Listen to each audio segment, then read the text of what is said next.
안녕하세요. 썰처녀입니다. 구독과 좋아요는 썰처녀에게 큰 힘이 됩니다. 오늘의 사연 시작하겠습니다. 저는 서울 사는 30대 여자입니다. 지금은 이혼했지만 쓰레기 같은 시댁에서 이 선택이 얼마나 자랑스러웠는지 제 사연을 말씀드리겠습니다. 저는 2년 연애 끝에 결혼을 했고 우리 부부는 맞벌이를 하며 살고 있습니다. 제가 근무하는 회사는 화성에 위치해 있으며 2년 뒤 서울에 있는 본사로 발령날 예정이라 신혼집은 서울에 구했습니다. 대중교통으론 출퇴근이 어려워 발령 전까지만 운전해서 다니기로 했습니다. 장롱 면허인지라 결혼 전부터 출퇴근을 위해 운전 연수를 열심히 받았습니다. 신차를 살까 하다가 초보라서 중고차를 우선 구입 후 익숙해지면 신차를 사자고 우리는 이야기했습니다. 그렇게 중고차를 알아보게 되었습니다. 마침 남편의 친형인 아주버님께서 중고차 딜러로 일하시길래 좋은 게 좋은 거라고 저도 아주버님을 믿고 구매하기로 결정했습니다. 주위 사람들은 가족한테도 중고차는 사는 게 아니라며 말렸지만 설마 친형인데 그러겠냐며 믿고 구매했습니다. 평소 차에 대해 무지했던 저는 남편에게 모델과 색상 등 간단한 것만 말했고 나머진 아주버님이 알아서 해주셨습니다.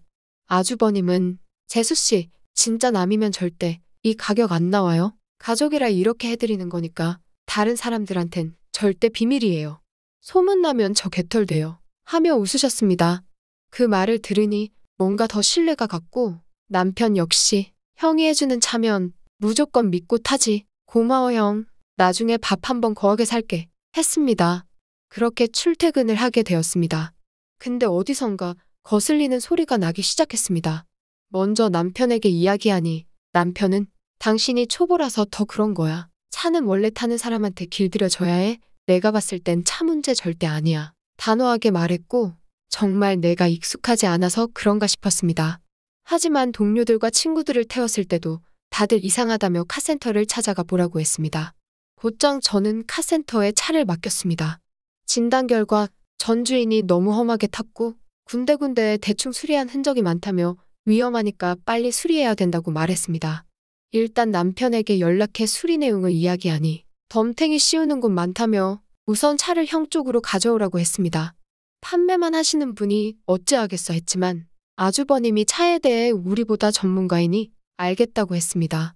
옆에서 듣던 직원분은 어떻게 이딴 상태로 판매를 했냐고 하면서 그쪽은 너무 믿으면 안 된다고 이야기했습니다. 그래도 남보다는 가족이 더 괜찮겠지 싶어 우선 알아보고 다시 오겠다고 했습니다. 그렇게 아주버님께 전달드렸고 아주버님은 이야기 들었다며 차를 이리 보고 저리 보고 하셨습니다. 그러고는 자신이 판 거니 자기가 수리해주겠다며 우선 3일만 차를 맡기고 가라고 하셨습니다. 그렇게 차를 맡기고 출퇴근을 했습니다. 3일이 지나 차를 가지러 갔는데 여전히 동일한 소리가 났습니다. 아주버님은 이 정도 소음은 어느 차나 있다며 당당하게 이야기했고 남편 역시도 그냥 타. 왜 이렇게 민감해 했습니다. 소리 때문이 아니라 이동수단으로서 목숨이 걸린 건데 아무렇지 않게 이야기하는 두 사람에게 신뢰가 떨어졌고 처음 방문한 카센터에 다시 방문했습니다. 수리비만 400만 원이 나왔습니다. 카센터 직원은 이곳저곳 문제점을 다 이야기해주며 이거 잘못하다가 사고 크게 날 수도 있다고 상세하게 설명해 주셨습니다. 카센터에서 수리 이후엔 소리도 없어졌고 주행 느낌이 좋아진 것이 초보인 저도 느꼈습니다. 아주버님 말만 믿었다가 큰 사고로 이어질 수 있다고 생각하니 정말 끔찍했습니다. 남편은 계속 수리기사한테 사기 당한 거라고만 이야기했습니다. 시간이 흘러 엄마가 차를 사야 하는데 잘 아는 곳이 있냐고 물어보니 남편은 장모님, 저희 형이 중고차 딜러잖아요. 저희 집안은 다 형한테 구매해요. 그리고 와이프 차도 거기서 샀고요. 실제로 보셨죠? 괜히 비싼 돈 주고 새 차 사지 마시고 중고차 좋은 놈으로 하나 뽑으세요. 꼬드겼습니다. 엄마도 차를 잘 모르시기에 사위를 믿고 알아봐 달라고 했습니다. 저는 걱정돼서 얼마 전 제가 겪은 일을 엄마한테 이야기했습니다. 엄마는 에이, 김서방 이야기 들어보니 그 카센터가 모를 수도 있지. 아무렴 아주버님이 재수씨한테 사기를 칠까? 그리고 난 사돈어른인데 안 그럴 거야. 하셨습니다. 엄마의 고집은 꺾을 수 없었고 저는 아주버님한테 제발 좋은 차로 해달라고 부탁했습니다. 아주버님은 걱정하지 마세요. 우리 사돈어른이 타실 건데 큰돈 쓰신 만큼 아주 좋은 놈으로 준비했습니다. 입이 귀에 걸리며 말했습니다. 차는 고급 세단으로 삐까번쩍했고 역시 비싼 데는 이유가 있었습니다. 운전도 해보니 부드럽고 좋았습니다. 엄마는 너무 마음에 든다며 그 자리에서 바로 계약을 하셨습니다. 남편은 장모님, 이 차 정말 장난 없죠. 진짜 사위 잘 얻으셨어요. 이렇게 좋은 차를 이 가격에 절대 못 사요. 아시죠? 저희 형이니까 이 가격에 해주는 거예요. 하며 애교를 부렸습니다. 옆에 계시던 아주버님 역시 사돈어른, 다른 곳에서 제가 해드렸다고 말하면 안 돼요. 그럼 저 이 바닥에서 매장입니다. 하하하 웃으며 말했습니다. 한두 달 뒤 엄마에게 차 괜찮냐고 물어보니 만족한다고 말했습니다. 내가 정말 오해했나 싶어서 괜히 미안했습니다. 얼마 뒤 저는 친구와 오랜만에 만났습니다. 그 친구는 얼마 전 사기꾼을 만났다며 이야기를 시작했습니다. 이야기를 들어보니 중고차를 구매했는데 무사고에 좋은 금액이라고 샀는데 알고 보니 물에 빠진 흔적이 있었고 겉으론 멀쩡해 보여도 사고 난 곳이 많이 있었다고 합니다. 거기다 차를 살 때 취준생 신분이라 은행에선 대출이 안 나오니 업자가 아는 캐피탈에서 진행했는데 이자가 높았다고 합니다. 아직도 그런 업체가 있어? 저는 놀라며 말했고 친구는 내가 할부까진 잘 모르니 그렇다 쳐도 침수 때문에 환불해달라고 찾아갔는데 배째라는 식으로 나와서 요즘 너무 속상하다고 말했습니다.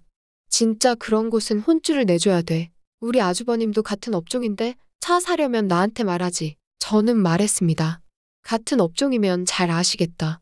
혹시 여기 좀 알아봐 줄 수 있어? 명함을 건네줬습니다. 명함을 받고 보니 이름이 아주버님 이름이랑 동일했습니다. 당황했지만 우선 집으로 돌아왔고 남편에게 오늘 친구에게 들은 이야기를 했습니다. 남편은 에이, 친구가 잘못 알았겠지. 우리 형이 어디 사기칠 사람이야. 우리 형은 법 없이도 살 사람이야. 라고 대답했습니다. 그래서 이 일을 어찌 해야 하나 싶어 혼자 생각하던 중 어머님이 형님 댁에 왔다고 밥 먹으러 오라고 하셨습니다.